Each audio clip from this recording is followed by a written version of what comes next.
Welcome to Mia, the Passion News Show. My special guest this week is Brian Piergrossi. Welcome, Brian. Great to be with you again, Mia. Thanks for having me. I'm glad you're back with us. I've had Brian on my radio show and on this show before. So I asked him to come back. It's very, very important because he's an awakening coach. He's an author of The Big Glow and The Wow of Now. These are very big, important things in our life. A lot of people are beginning to have an awakening if they haven't already. And as many know, that 2012 is a magical year for opening up our consciousness. And I've asked him here so that he could help enlighten us and to share with those who are afraid. I've had many people reach me this week and describe what they're going through, which is their awakening. And it's a very frightening process for many people. So thank you so much again for being here. You're welcome, Mia. What would you like to share first, your journey or your books? Well, your journeys are your books. That's right, yeah. So the books are actually out of, it's interesting, I never really, journey and journal, are two different words that go together. So the books are basically out of my journals from my journey.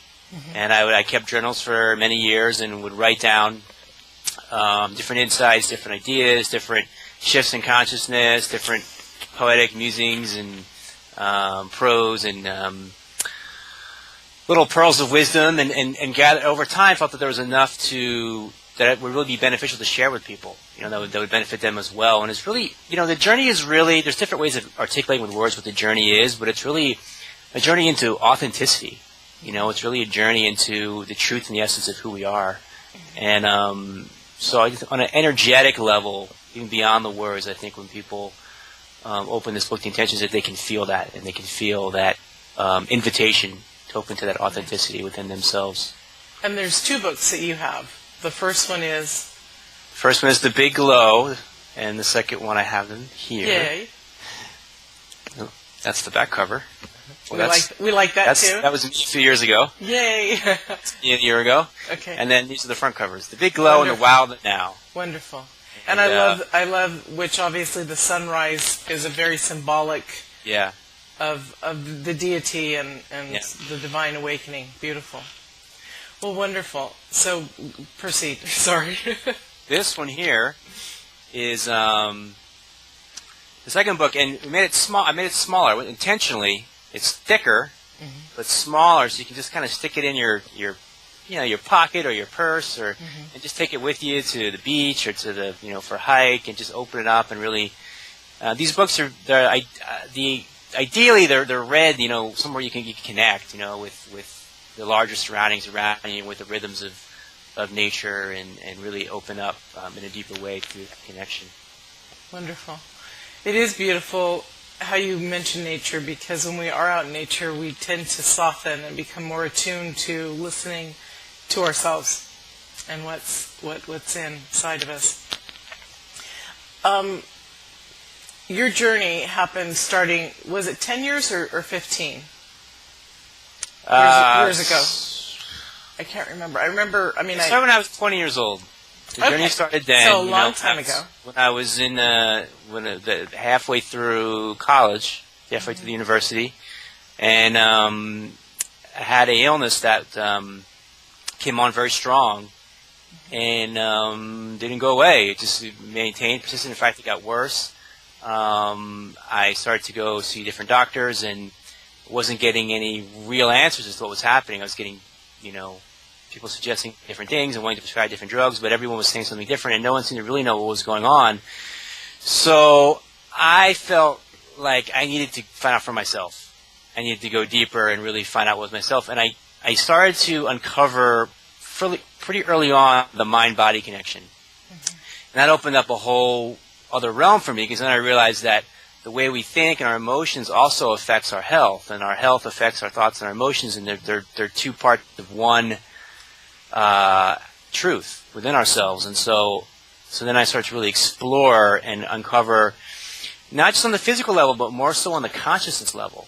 Those deeper questions of why do we suffer? Who am I? Why am I here? And really getting to the root, to the real core of what causes suffering. And that was my basically one-pointed intention from that point forward, and that's when my spiritual journey began at that point. That's wonderful. As I mentioned in the beginning of the show, that I've been hearing from a lot of people about the suffering that they're starting to feel, and everybody's journey is different, and there is going to be suffering at first until we can find the glory, and then that's where the joy, and you pass through to brilliance, and you learn how to live in the wow of now, like your second book, and to actually do that. But I would, and the reason if I seem a little, not morose, but pleading here for people is because what I've heard this week is startling from loved ones that I don't want to lose anyone. I don't want to lose even people I don't know. So you have some beautiful meditations in your book and some poetry. But before we get to that, because I'd like you to, if you don't mind, just briefly, I know you described how your awakening happened, but can you, so that people can understand and not be fearful, realize that this is a beautiful process, can you describe a little bit of what yours was like, just a little bit, in as far as a darkness? I know what mine was like, but we're here to talk about you, because I talk about me a lot. And then what it might appear, and then I'd like to discuss that with you, what it might appear like for someone else. Yeah, it's a beautiful process, but I think, the important point that you're making is it also is a challenging process, and it can be a very challenging process at times. And it's important to understand the totality, to understand the full journey of things. It's like when you're at a certain turn of a road on a mountain, all you see is that turn, but if you look at the top, you see where you're going, Right. You're going somewhere beautiful. And so it's really important for people to remind others sometimes, that we love and care about, that to be able to see the larger perspective, that what you're going through is challenging and it's temporary, and if you stay with it and look for what the opportunity is and what the way is to grow and learn from the experience that you're having, that it's taking you to somewhere that's going to allow you to evolve in your consciousness and grow and expand and deepen and be of real benefit and gift to others in the process. Wonderful. And when someone called me this week and did explain that that they've begun, and that he feels like he's being stabbed with knives by everybody around him. And I told him, just keep moving through it. And as you evolve, that will disappear, and you will be presented with the correct people in your experience. I think I'm going to send him the wow of now, just because I believe that, and I'm sure the Big Glow is fabulous too, but there's also a few other books that I want to send. But I thought, would you agree, would you think that the wow of now might be beneficial to somebody who's about, in their mid-20s, low 20s? I think it's great for young people, because a lot of the spirituality nowadays and previous days, is really kind of stale, we talked about this last time, you must remove yourself from the world, and you must, not engage in any kind of pleasure or any, this whole sort of thing that when people are young, they want to experience life, they want to really fully live, and the new spirituality is not about division or separation from life, or removing yourself from the world. It's about, what I'm talking about is giving yourself to the world fully and completely. That's the oneness. So there's no separation, division at all. There's nothing being held back. Just 100% in this moment, giving yourself to this moment and giving yourself to every moment. So all there is life, and you're a part of life, and we're a part of life, and life is flowing through you unconditionally into this moment. And so I think young kids like to hear that. Yes. It gives them hope. And if they can... That's the calling when you're young, and people get older and they get jaded about life, and life is full of pain and suffering, but it's full of lots of things. It's full of all kinds of things, and if you're just focused on that, then you don't see the full plethora and range of what life is and what it has to offer and what's here right now, and really seeing the miracle of life. right now, and this moment is a miracle. It is. And it's funny because when you do step across and you don't see all the hardship and the as you were saying in life, you see the how green the trees are, and you see how beautiful the sky is, and what an amazing moon last night, and the beauty is all around us. And when we awaken, everything is almost as if you have on glasses that are clear and you're seeing it for the first time. The beauty is all around us, and as you're alluding to, it's simple, and it doesn't cost anything, and it's right here. That's and right. It's wherever you are. And there's something that you can notice and give your attention to. That a little flower that comes up out of the crack in the sidewalk. And you see it, and it's like, that's what it's all about. Yes, exactly. It's like being a child again, because the innocence and the passion and the excitement about life is there, the enthusiasm. I love how you said the little flower coming up out of the crack, because as a little kid, wouldn't you be the first one to run and kneel down next to it and look at it and examine it? I mean, that's truly, we don't have to get on our knees to examine, the beautiful trees and stuff, but it's that appreciation of beauty that's actually within us. We're all energy beings, and we're all connected so deeply. Would you like to share something from your book? Yes, I would. This is one that I know has really moved you, Mia, and so I wanted to share it with everyone. This is a piece from The Big Low that has moved a lot of people, and really been a call for people to come together and really recognize who they are and come out of the spiritual closet, so to speak, and really call for a higher love to be brought into our world and human consciousness. And so it's called Love is the New Religion. On the surface of the world right now, there is war and violence, and things seem dark. But calmly and quietly, at the same time, something else is happening underground. An inner revolution is taking place, and certain individuals are being called to a higher light. It is a silent revolution, from the inside out, from the ground up. It is time for me to reveal myself. I am an embedded agent of a secret, undercover, clandestine, global operation, a spiritual conspiracy. We have sleeper cells in every nation on the planet. You won't see us on the TV. You won't read about us in the newspaper. You won't hear about us on the radio. We don't seek any glory. We don't wear any uniform. We come in all shapes and sizes, colors and styles. Most of us work anonymously. We are quietly working behind the scenes in every country and culture of the world. Cities big and small, mountains and valleys, in farms and villages, tribes and remote islands. You could pass by one of us on the street and not even notice. We go undercover. We remain behind the scenes. It is of no concern to us who takes the final credit, but simply that the work gets done. Occasionally, we spot each other in the street. We give a quiet nod and continue on our way so no one will notice. During the day, many of us, we pretend we have normal jobs. But behind the false storefront at night is where the real work takes place. Some call us the conscious army. We are slowly creating a new world with the power of our minds and hearts.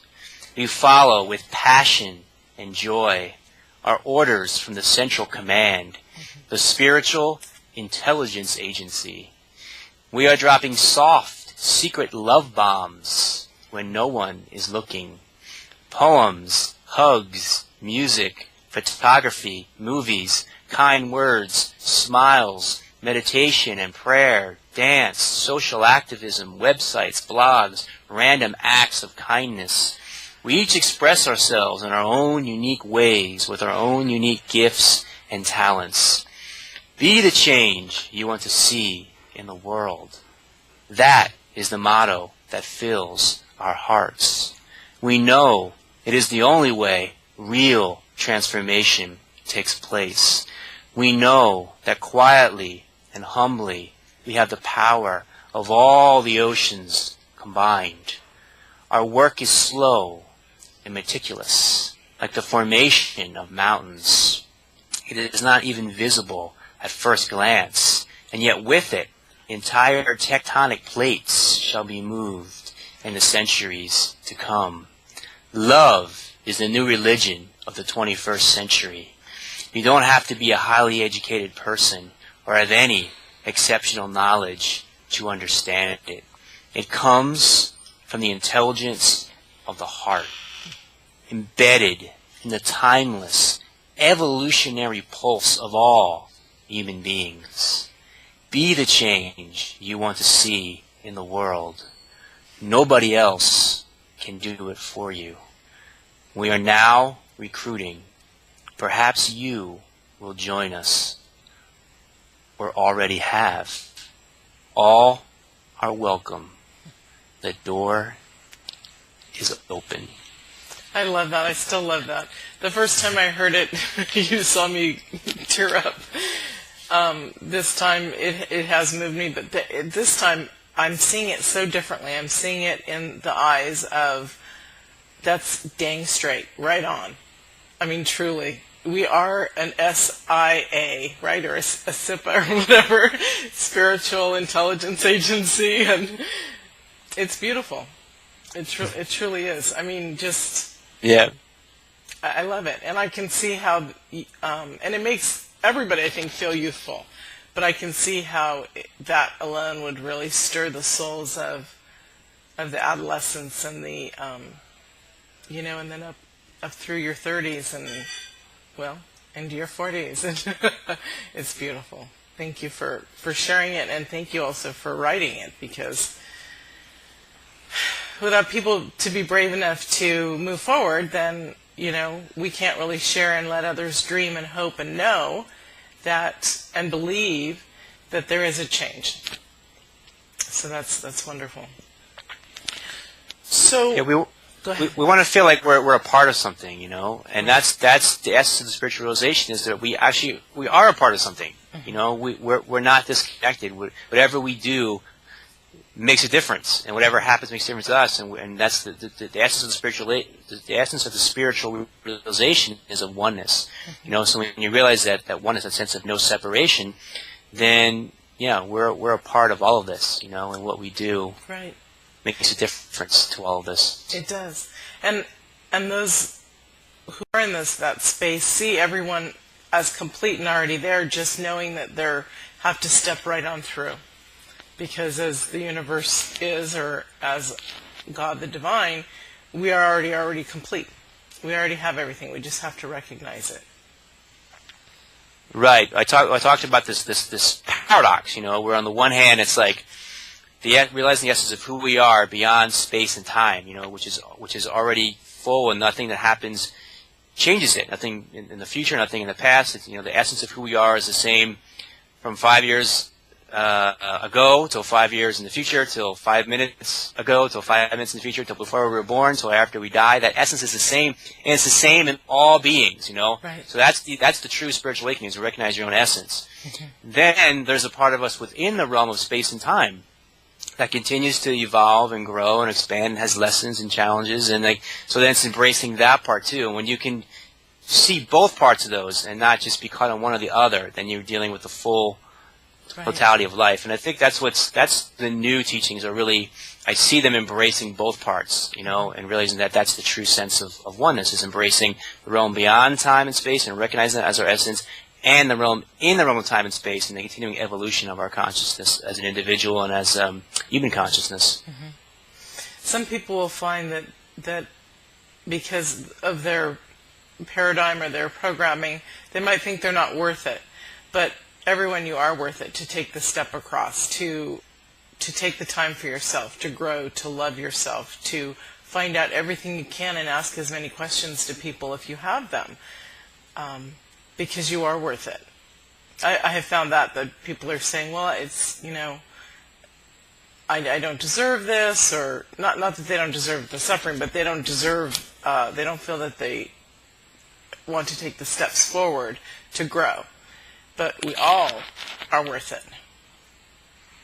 Well, self-worth is a huge issue, on a human condition level, human consciousness on a global level. And, basically something happened in the past, they did something, and they feel this sense grows of this identity of low self-worth because of something that happened in the past, here or there, at some point along the line, or several things on the line. And that's where the spiritualization is so important, that recognizing that the essence of who you are is not tainted by anything that's ever happened in the past. It's not affected. There's a part of you that nothing can touch, and that part is the silent, spacious essence of who we are that is unchanged and is timeless, and spaceless. And that's the sense you connect with that, and then you really, in a deeper way, your self-worth, and whatever anybody says or thinks about it, or you say or even think about it, doesn't change it. That sense of self-worth and that self-love is here. Because you're totally connected to your higher sense, your higher self. Yeah. And as the saying goes, you know who you are. Exactly. And also something that has, I've grown to the point where if I'm not in that place of feeling that connection and that love that I have within myself and to the divine, nothing else matters. My relationship wouldn't matter. What's most important is, relationships do matter, but what I mean is the most important thing is loving ourselves enough to cherish that space where we can feel that spiritual perfect love all the time. Yeah, I say the most important relationship is a relationship with Source, or a relationship with God. And if that relationship is strong and clear and healthy, then every other relationship will reflect that. Right. And also it'll be so strong that you feel it and you say, nothing else matters but this amazing relationship, as you said, to Source, to God. Yes. And then everything else will fall into place because you've released and you've let go. It's really quite deep, but it's also quite basic, too. It's so deep and so simple and so deep and so simple. It's like the tides flowing in and out. Every moment. That's the beauty of it. It's just like the tides flowing in and out and moving around. Yeah. Wonderful. So what else would you like to share in the last few minutes that we have? Is there some special knowledge, gifts? We're going to have your information posted in the credits so people will know that they can look at the credits for websites and contact info. Yeah, just to really, to share people to just really appreciate, life, and to appreciate what's here, and to appreciate all of it. Even the challenging aspects, the difficult aspects, the full range of emotions, the sadness, the happiness, the joy, the pleasure, the pain. It's all part of the dance. It's all part of the theater of life, and really to embrace life and live life. It's here. We are life. So to embrace life is really to embrace ourselves and to embrace the journey and to embrace the unknown. To really embrace life means to embrace the unknown. When you can really embrace the unknown, you can embrace life, because life is unknown. And when people just right there, if I can say, when people say, well, what's the unknown? How can you embrace that? You begin to trust enough, because when you let go and you realize everything works out smoothly, perfectly anyways, that there's a divine order, then you begin to trust that. And I've been talking about spiritual humility, too. Humility in this sense, meaning I don't know if things should be different than they are. And that's a deep one, speaking of deep, really, I really don't know if things should be different than they are. I trust that things are happening in ways that I don't understand all the reasons why, and I'm going to fully engage myself to be a part of this unfolding process. That everything is happening for the evolution of consciousness of all beings. Right. And for love. Absolutely. The higher awakening of love and the realization of love and opening of the heart. There's such a revolution going on along with this awakening, and it all does stem from love. We really do have to come from, start at, and live within, it's all that space of love. And some people are like, well, what are you talking about? If you have true, sincere, divine love in your heart for mankind, you have it for everything. You have it for the plants, you have it for animals, you have it for each other, you have it for yourself. It's truly a beautiful feeling. You made me think of something. When I was on my walk last week, I was thinking about my life, and you said, trusting in humility. And I was thinking, wow, hindsight is so amazing because it's our tracking for where we've come and who we are and all that.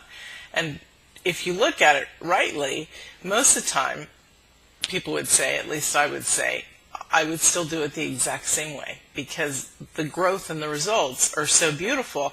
How else could it be? So absolutely the humility of that is pivotal. And also the humility within us as spiritual beings. And I had many experiences last year with specifically men who were spiritual but not humble. And so that's not true spirituality because that's not the divine. The divine is humble and loving and pure and all that. So that's another thing that I thought that interesting that you brought that up. Right. Now, an important distinction is, the humility of not knowing things should be different than they are and just really opening and surrendering to life and realizing that we don't know everything's supposed to be. True. The distinction between that and low self-worth, which some people get in the sense of like humility means I should think that everyone else is better than me, and it doesn't mean that, No, so really that sense of like self-love and self-worth, and humility is not an excuse for having a lack of self-love and self-worth. In fact, it really increases your self-love and self-worth because you don't know that you should not feel any different. Right. And also, humility is also not appearing arrogant to people. Because when somebody's arrogant, they're not going to listen to you, and you're not going to be the spiritual guide that perhaps they need. And of course, not everybody is meant for everybody because, we're all different. And so that's the beauty of the awakening too, is there's so many who have crossed and are working on that as well. And if we work as in your book or in your poem you said as an army, if we work as an army of love, we can help with helping hands to bring people forward. And not be afraid. One thing about arrogance is really just a strong resistance to someone's own lack of self-worth. They're really pushing hard against it, so they have to show how important I am and how I'm there. And then, you can see in someone's physiology when there's arrogance, they're tight. They're very tight, and they have to prove everything to everybody. Right. And someone which is different than confidence, which is just a relaxed, open energy. You don't have to prove anything. You don't have to feel like you're more important than anybody. You're just confident that Spirit's flowing through you. Right. In the moment. Right, exactly. That's an important distinction too. That is very important. Thank you for pointing that out because that's beautiful. Any last words? Because we are at a close now. Appreciating, really appreciating the moment, the simple things in the moment, realizing that we are the hands of God. We're the hands of Source, and the ability to create. That we're here to co-create. This world together, and really enjoying that process and the unfolding and the commitment to it, and the miracle of existence itself. And thank you, Mia, for being a part of it together with me today. Thank you for coming on, Brian, and your information will be on at the end, okay? Okay. All right, we'll see you all next week. Thank you for joining us with Mia Saenz Whitmore and Brian Piergrossi.